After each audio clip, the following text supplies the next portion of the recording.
tahun 2020 negara dikejutkan dengan satu penyelewengan pecah amanah breach of fund sebanyak 360 juta ringgit, iaitu dana sukuk. Rampasan kerajaan sebanyak 143 juta ringgit aset domestik, manakala 15 juta ringgit aset global.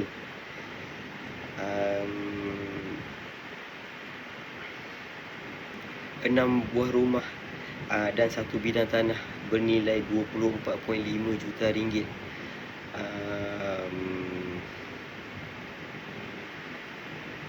Wang tunai 65 juta ringgit, beg tangan 3 juta ringgit, jam tangan mewah 7 juta ringgit. Ada gedung arak mewah dan ladang kuda. Daripada 360 juta ringgit, 20 juta ringgit dana diseleweng dikatakan atas niat berjudi.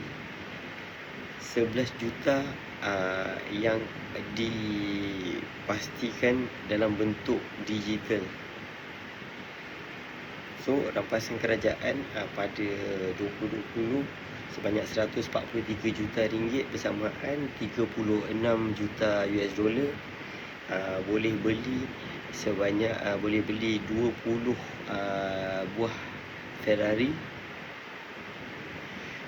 1 pulau Caribbean, ataupun 1 yacht kapal mewah.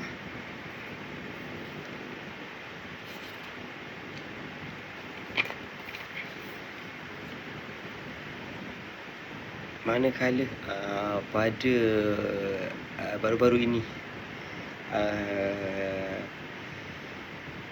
akhirnya keadilan membawa kepada satu keinsafan, iaitu konco-konco Ikram Gizbi telah didakwa dan ditangkap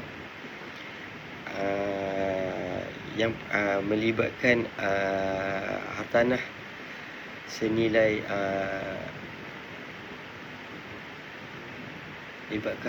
sebanyak 14 buah yang bernilai 18 juta ringgit. Nilai keseluruhan rampasan tersebut ialah 230 juta ringgit.